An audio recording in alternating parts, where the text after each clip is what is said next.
Bonjour à tous, c'est Stéphane, on se retrouve pour cette nouvelle vidéo Enscape et dans cette vidéo on va traiter donc du sujet de l'éclairage en fait d'un intérieur en plein jour. Alors forcément là je suis sur une scène perso, quand vous allez être sur votre scène à vous il y aura forcément des petites différences, hein. C'est pas en appliquant de A à Z stricto sensu que vous allez obtenir le même résultat.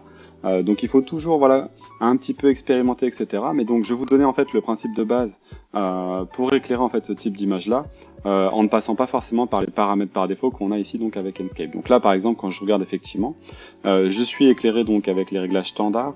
Donc quand je vais dans les paramètres visuels, je vais avoir donc dans la partie atmosphère, voilà, donc la luminosité du soleil, vous voyez qui est réglée à 80%, qui est donc le réglage par défaut quand vous cliquez ici. Dans la partie ciel, je suis donc sur le mode effacé qui me permet d'avoir effectivement donc les nuages et le ciel Enscape de manière basique. Et donc vous voyez qu'on obtient ceci. Effectivement, on peut penser que là, par exemple, l'intérieur n'est pas forcément très éclairé. Je peux éventuellement trouver que les ombres ici ne sont pas assez douces. Donc, je peux éventuellement ici aller changer, par exemple, la netteté des ombres. Donc, quand vous mettez à 100%, vous avez des ombres tout à fait nettes, et quand vous allez mettre à 0%, vous allez avoir les ombres les plus douces possibles. Parfois, quand on met à 0%, on trouve que les ombres ne sont pas assez adoucies et que c'est encore peut-être trop marqué. Donc dans ces cas-là, on va pouvoir faire en fait un réglage de l'éclairage dit manuel, dans le sens où en fait on va remplacer le soleil par des émetteurs de lumière donc personnalisés. Donc ce qu'on va faire, on va laisser ici donc les ombres par défaut, ça ira très bien pour commencer. On va laisser la luminosité du soleil pour l'instant à 80%, juste pour vous montrer aussi une chose importante. Quand vous travaillez sur Enscape, ici dans la partie principale, quand vous êtes d'ailleurs sur n'importe quel logiciel de rendu, mais sur Enscape c'est aussi vrai, même si c'est un logiciel de temps réel, pour avoir un vrai contrôle sur votre éclairage artificiel, voire même naturel, vous pouvez aussi penser à décocher l'exposition automatique. Vous êtes sûr qu'en faisant ça, Enscape ne va pas vraiment donc réajuster en fait les tons de votre image en fonction de l'éclairage. Donc vous voyez que là ce qu'il fait c'est qu'il surexpose un petit peu l'intérieur pour essayer de rehausser un peu l'intérieur. Là où quand je le décoche, vous voyez que c'est beaucoup plus sombre. Donc les ombres en fait ont à peu près toutes les mêmes valeurs ici. Donc ce qui est important pour pouvoir par la suite soit rehausser comme ça visuellement, soit aller déboucher en fait directement donc les ombres manuellement avec des lumières. Donc une fois qu'on a fait ça, là effectivement on va pouvoir commencer donc par aller importer un ciel personnalisé. Donc ça c'est la première chose que je vais faire. Je travaille souvent avec des fonds HDRI, donc là je vais aller chercher donc une skybox sur mon disque dur. On va aller prendre par exemple celle-ci. Donc voilà, on attend que ça s'importe. Là vous allez voir qu'effectivement c'est importé. Okay. Chose importante, alors le réglage standard par défaut il est à 2000. Je vais vous montrer hop ici. Là moi je rajoute en fait un petit peu pour surexposer un petit peu tout ça. Donc vous voyez que je vais mettre à 20 000. Et ce que je vais faire, c'est que je vais commencer par couper carrément le soleil, d'accord? Donc là, en fait, ça va me donner ce qu'on appelle en gros une fill light. Ça veut dire qu'en gros, vous allez avoir sur vos rendus une key light, qui est donc la lumière clé, la lumière principale. Donc ici, ça va être le soleil, sauf que nous, on va simuler un soleil manuellement. Donc c'est le soleil en fait qui va venir rentrer dans la pièce. Et après, on va avoir ce qu'on appelle les fill lights. On peut en avoir plusieurs. Ici, en l'occurrence, le fond HDRI en sera une. Ça veut dire que c'est lui qui va émettre une lumière beaucoup plus douce et pas une lumière directe. Donc, vous voyez que là, en le surexposant un petit peu, en le mettant à 20 000, je vais casser le côté physique du rendu. Je vous le dis tout de suite. Ça veut dire qu'effectivement, je n'aurai pas de valeur réaliste pour mes lumières. Mais par contre, je vais avoir un meilleur contrôle vraiment sur mon éclairage global. Donc là, vous voyez qu'effectivement, en mettant 20 000, j'ai un résultat qui est plutôt pas mal. Je vais avoir quand même pas mal de lumière qui va rentrer comme ça dans mon projet. Et je vais donc commencer à aller travailler directement avec les lumières artificielles. Donc là, je vais ici utiliser ce qu'on appelle les objets Enscape. Alors je vais juste aller masquer les fleurs qui sont un petit peu lourdes pour avoir un peu plus de fluidité. Et donc là, je vais aller dehors pour aller tout simplement régler donc mes lumières. Donc pour régler mes lumières, je vais devoir les positionner. Pour les positionner, je vais devoir les positionner à une certaine lumière, à une certaine hauteur, cette lumière. Et du coup, effectivement, je vais m'aider en fait d'un tracé pour le faire. Donc là, par exemple, moi, ce que j'aime bien faire, c'est prendre par exemple ici un trait. Donc vous voyez, je vais prendre l'outil ligne de SketchUp. Je vais faire un trait de 9 mètres. Ici, je vais faire un trait sur l'axe bleu de 9 mètres. Et ça va me donner donc, vous voyez, hop, pardon, tac, si je reviens ici. Ça va me donner donc cette diagonale, d'accord ? Donc ici, alors, est-ce que je suis bien parti sur l'axe rouge? Voilà, tac, 9 et 9 sur le bleu, et on revient ici. Directement là, voilà. Donc là il va me dessiner un polygone, non ça je peux le supprimer.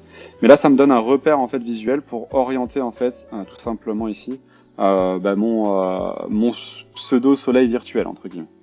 Donc ce que je vais commencer par faire, je vais commencer à utiliser en fait une source de lumière. Alors si j'utilisais une sphère, ça marcherait pas parce qu'une sphère n'est pas orientée, donc ça va être une lumière plus globale. Je peux utiliser éventuellement soit un rectangle, soit un spot. Si j'utilise un rectangle, je vais devoir l'orienter vers le projet. Le problème du rectangle, c'est que ça diffuse un petit peu trop la lumière, donc je vais vraiment moi utiliser un spot ici, et je vais donc le placer une fois là, tac, et l'orienter en fait vers ma base ici, d'accord? Donc je l'oriente vers ma base, hop, directement. Donc le spot est orienté, vous voyez, vers la base, ok? Alors là, vous pouvez éventuellement faire une rotation déjà pour aller positionner un petit peu tout ça. On va mettre, je sais pas, 40 degrés. Ok. Donc je vais avoir la lumière qui va rentrer comme ça par la fenêtre.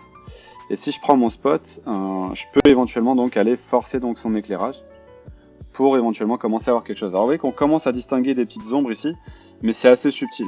Ce qui va se passer, c'est qu'en fait le spot, lui, il n'est pas assez puissant. Forcément, c'est un spot d'éclairage artificiel. Il n'est pas censé éclairer comme le soleil, qui est beaucoup plus performant, beaucoup plus puissant en termes de lumière.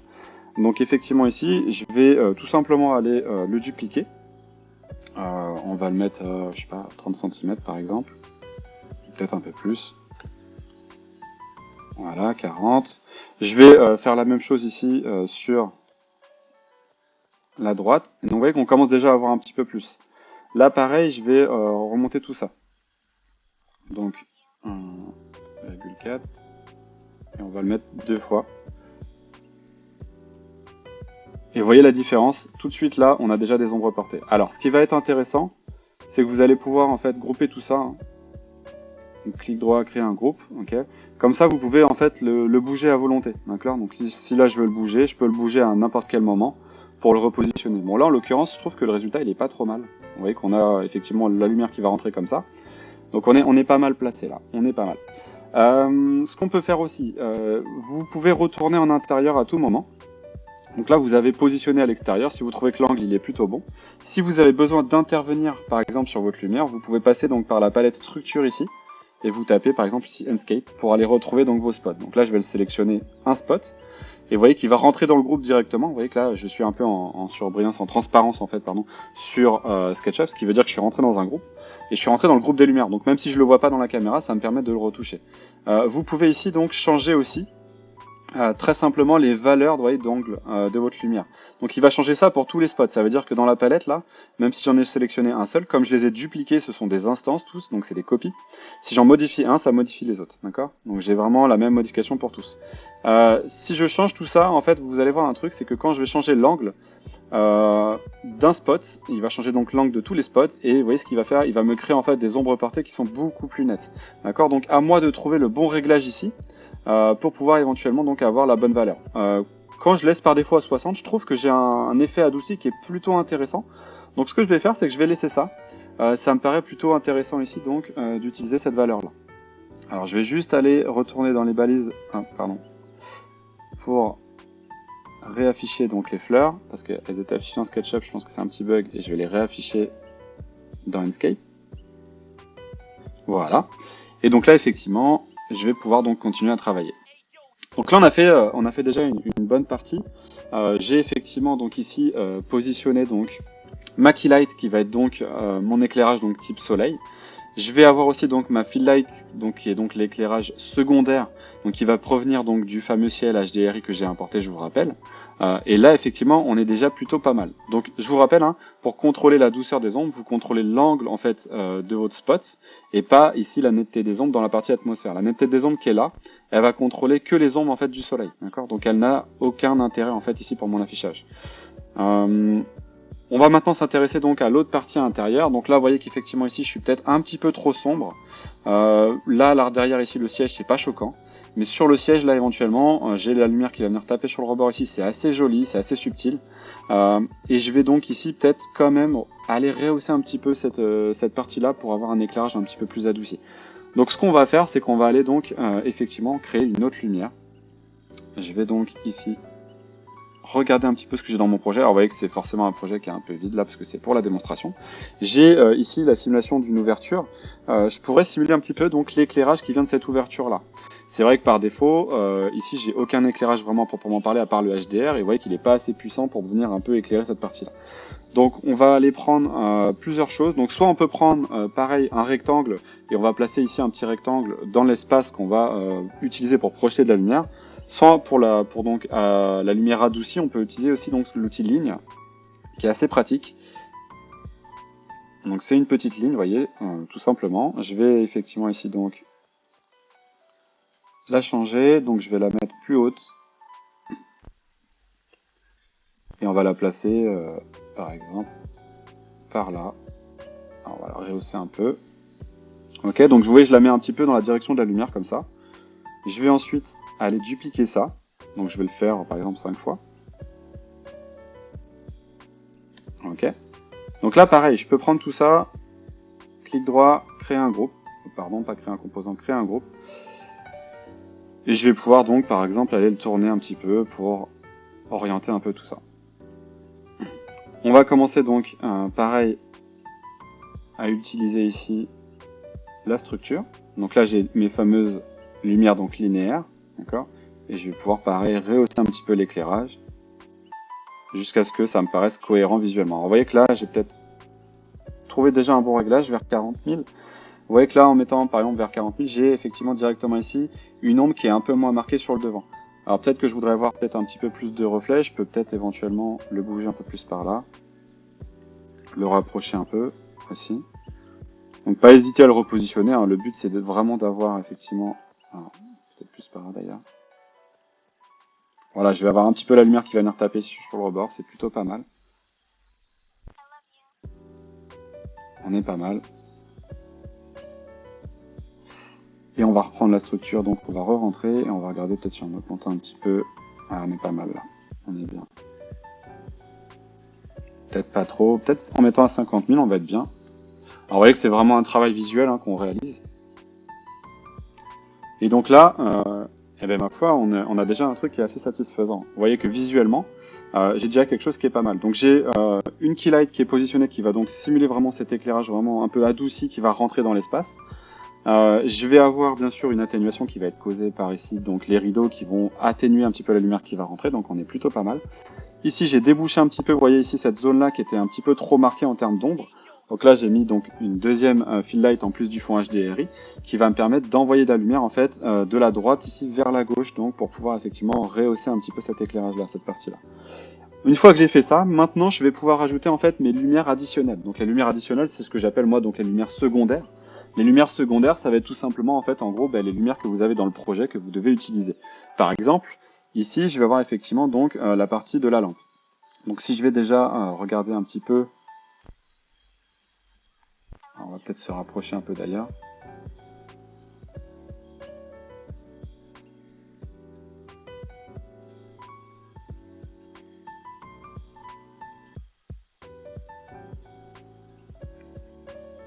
Je vais remasquer un petit peu mes fleurs, histoire de gagner en performance. Voilà. Donc si je effectivement sélectionne déjà ce petit bulbe, je vais pouvoir mettre de l'auto-illumination. Vous voyez qu'effectivement par défaut il n'est pas assez fort, je vais le rehausser pour avoir cet effet un peu éclairé. Alors vous voyez que je suis plus du tout sur des lumières réalistes en termes de puissance, mais c'est pas forcément important. Je vais afficher la géométrie cachée et là pareil je vais aller utiliser en fait ici donc les lignes de mon spot pour orienter en fait ma lumière. Donc vous voyez que là en fait ma lumière est orientée, je vais prendre ça parce que ça c'est rectiligne. Je vais créer un spot. Donc on va le mettre ici à la base et on va prendre l'orientation de cette ligne là pour placer un spot. Ensuite je le prends et je vais le placer en fait directement à la base ici de tout ça. Je reprends ici la géométrie cachée, j'ai pas besoin. Et je vais effectivement donc ici pouvoir aller changer tout ça. Donc je vais mettre un FCO forcément qui est plus large. Je vais rehausser un peu ma lumière, vous voyez, jusqu'à la voir ici, pour que visuellement j'ai quelque chose de convaincant. Donc là on est pas mal. En plus je vais avoir la lumière qui va venir taper donc ici de manière secondaire sur mon modèle. Je peux aussi éventuellement aller éclairer le fond. Vous voyez que là, par exemple, j'ai aucun éclairage sur le fond. Toujours pareil, c'est une lumière additionnelle aussi. Alors là, je pourrais éventuellement créer, vous voyez, ici, des éléments additionnels pour aller créer vraiment simuler les ampoules. Alors, je vais peut-être pas aller jusque là. Ce qu'on va faire, c'est qu'on va prendre carrément ici. Hop. On va faire comme ça, à peu près. On va faire comme ça, à peu près. Donc, on va dire que le milieu, il doit être à peu près là. Allez, hop, et voilà. Donc, ça, c'est juste une base pour créer, en fait, par la suite, ici, mon disque. Donc, je prends mon disque. Et je le crée. Je vais le descendre un tout petit peu. Tac. Ok. Je reviens ici. Et je vais donc, pareil, éclairer donc tout ça. Pour avoir un éclairage en fond. Donc, vous voyez que là, pareil, ça va me permettre de rehausser un petit peu l'arrière-plan, de lui donner un peu plus de vie, pour effectivement avoir quelque chose qui se passe. Alors, je vais peut-être aussi, quand même, retourner sur mon disque. Et je vais aller teinter la lumière. Donc, on va aller dans les matières. Et je vais prendre, donc, ici, très simplement, une couleur que je vais appliquer dessus pour pouvoir teinter un petit peu en plus chaud, en fait, l'arrière-plan. Je reviens à la base. Et donc là, on est pas mal. Je peux éventuellement aussi aller peut-être faire la même chose pour, ici, le spot. Voilà, histoire d'avoir cette petite lumière, vous voyez, un peu chaude ici, qui va venir taper sur le fauteuil, qui va contrebalancer avec la lumière un peu plus froide du jour ici, qui est en arrière-plan, et qui va rendre plutôt pas mal. Alors, toujours pareil, je vais retourner dans les balises pour terminer. Donc, décocher et recocher. Histoire de remettre mes petites fleurs. Et donc là, ma foi, on est plutôt pas mal. Alors après, je trouve qu'en termes d'éclairage, on est plutôt bien. On va regarder juste ici. Donc vous voyez que je n'ai pas du tout touché à l'exposition. Hein. Je me suis vraiment contenté d'aller régler vraiment mes lumières visuellement pour avoir un effet qui me correspond plutôt pas mal. Dans la partie image, moi en général, ce que j'aime bien faire, c'est enlever l'aberration chromatique pour avoir vraiment des traits vraiment très nets. Vous pouvez gérer si vous voulez du lens flare ou pas. Le flou lumineux, idem. À vous de voir si vous en mettez. En général, je le laisse par défaut, il est plutôt pas mal. Dans la partie atmosphère, rien de spécial à toucher. Vous pouvez toucher la luminosité ambiante, ce genre de choses. Ici, l'impact sera un petit peu moindre. Il va faire rentrer un petit peu plus de lumière dans l'arrière-plan. Au niveau de la luminosité artificielle, forcément, vous n'y touchez pas parce que vous voyez que sinon, ça va complètement en fait altérer en fait votre réglage. Luminosité ciel nocturne, on n'en a pas besoin. Dans la partie ciel, on a juste effectivement touché ici à la luminosité donc du fond HDR. Au niveau de la sortie, j'ai une taille personnalisée, donc vous voyez qui est plutôt de très grand format. Je vais donc exporter tout ça directement donc depuis Enscape. Donc j'appuie sur le bouton capture d'écran, je mets ça par exemple ici sur le bureau et je dis enregistrer. Voilà, donc vous voyez qu'avec Enscape, l'avantage c'est que ça va très très vite. On va regarder donc cette petite image que le voici, donc finalisée donc directement en sortie d'Enscape sans aucune retouche. Alors, je vais pas vous laisser comme ça quand même, on va faire une dernière petite partie et on va blablater un petit peu pour terminer cette petite vidéo. Donc je vais faire ouvrir avec et on va aller dans Photoshop et je vous montre un petit peu une petite partie retouche. Allez, c'est assez sympa pour terminer ce petit tutoriel. Juste une chose quand même pour faire un bon rendu, je précise aussi ça, c'est souvent important, les gens l'oublient, mais c'est pas simplement juste comment bien régler des lumières, comment bien régler des matériaux ou comment bien modéliser, c'est un ensemble des trois. Ça c'est super important. Hein. Quand vous faites un rendu comme ça, ce qui va faire un joli rendu, c'est vraiment un ensemble. Alors bien sûr, il faut avoir une machine avec des bonnes performances quand même pour pouvoir effectivement importer des éléments qui sont quand même très bien définis. Hein. Là, si je regarde, vous voyez l'image à 100%, on est quand même plutôt en haute def. J'ai des matériaux qui sont quand même très bien définis. J'ai des modèles 3D aussi qui sont très bien modélisés, qui sont assez lourds, mais du coup qui sont assez performants visuellement. Je vais avoir aussi des petits chanfreins qui sont modélisés, hein, donc avec des petites extensions par exemple dans SketchUp, partout, pour vous voyez avoir la petite lumière qui va venir taper sur le rebord. Ça a son importance. Idem là par exemple sur le fauteuil que j'ai trouvé sur 3D Warehouse, vous voyez qu'effectivement ici, je vais avoir la lumière qui va venir taper vraiment sur le rebord là, qui va faire que c'est vraiment joli quoi. Pareil pour l'intégralité en fait du modèle. Donc tout ça c'est intéressant. Un beau rendu c'est un ensemble. C'est vraiment très important de comprendre ça. Un beau modèle bien fait. Ensuite des beaux matériaux et tout ça bien sûr mis en valeur par un bon éclairage. Une fois que vous avez fait ça, vous verrez que déjà sans aucune retouche vous êtes capable d'obtenir de très bons résultats. Alors notamment avec Enscape, mais ça peut être bien sûr aussi avec n'importe quel autre logiciel de rendu. Alors pour terminer juste une chose, hein, pour une petite partie ici Photoshop, pour terminer ce petit tutoriel, dans la partie filtre, moi ce que je vous montre c'est filtre caméra raw, c'est souvent ce que j'utilise en fait pour faire des retouches rapides en fait de rendu, pour vous montrer qu'en fait on fait pas forcément beaucoup de retouches, mais que ça peut changer un petit peu le rendu. Donc là vous pouvez jouer, vous voyez, sur la température, etc. pour aller renforcer un petit peu le côté chaleureux par exemple, parce que c'est vrai que l'image par défaut était peut-être un petit peu froide, donc je remets un petit peu de chaleur.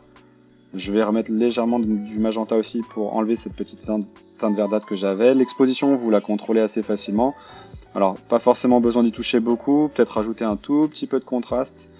Les tons clairs, ça aussi chose très importante. Là, par exemple, moi je trouve qu'ici, par défaut, quand je regarde, hop, si je mets à 0, vous voyez qu'effectivement ici, le 4, par exemple, les blancs, il y a peu de nuances. Pareil ici aussi, au niveau du rideau, c'est bien éclairé, mais je voudrais un peu plus de nuances. Donc là, par exemple, je vais avoir tendance à foncer un peu les tons clairs, ce qui va me faire, vous voyez, avec Photoshop, ressortir un petit peu plus le tableau. Là, clairement, si je regarde avant-après, voilà, si je suis en gros avant-après, on va avoir un peu plus de nuances dans ces zones-là. Pareil sur le rideau, c'est assez intéressant. Au niveau des tons foncés, à vous de voir comment vous faites, si vous rehaussez ou pas. Là, pareil, je vais rehausser peut-être un petit peu ici les tons foncés. Au niveau des blancs purs, pareil, vous pouvez donc soit les forcer, soit l'assombrir. Donc ça c'est vraiment le blanc, le pixel blanc pur, hein, c'est pas les tons clairs. Les tons clairs c'est les tons en fait effectivement proches du blanc mais pas blanc. Les tons foncés c'est les tons proches du noir mais pas noir. Les noirs eux c'est donc les noirs purs, pareil. Est-ce que vous voulez renforcer ou pas? Bon là en général je laisse par défaut. Vous avez un petit truc aussi qui peut être des fois sympa, on va remettre 0, tac, qui est la partie texture là. Alors ça peut renforcer un petit peu des fois le contraste global de votre image, le piqué de votre image. Alors, ne pas en abuser, mais si je regarde un petit peu ici, voilà, je trouve que globalement c'est assez contrasté, c'est plutôt pas mal. Donc on va laisser ça comme ça.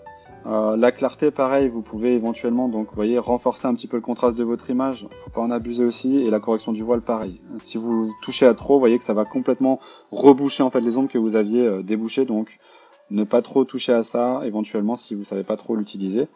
Moi, ce que j'aime bien faire aussi, c'est la saturation. Vous voyez que là, par exemple, je le trouve le bois un petit peu saturé, donc je peux légèrement désaturer tout ça, pour obtenir quelque chose de peut-être un petit peu plus naturel visuellement. Et donc voilà la différence avant-après. Donc vous voyez que c'est très peu de retouches. Je fais OK. J'ai terminé mon image, donc là je peux l'enregistrer. On va peut-être pas l'appeler copie. Je l'appelle PP comme post-process. Elle est enregistrée, c'est OK. Et donc là, voilà, je vais obtenir donc le avant-après, où je vais avoir donc vous voyez une retouche très subtile, mais qui me permet donc d'obtenir un résultat qui, ma foi, est plutôt joli. Voilà, eh ben, écoutez, je vous laisse appliquer ces petits conseils-là donc sur vos rendus. J'espère que ça vous a plu. Je vous dis rendez-vous donc prochainement pour de nouvelles vidéos Enscape. À bientôt.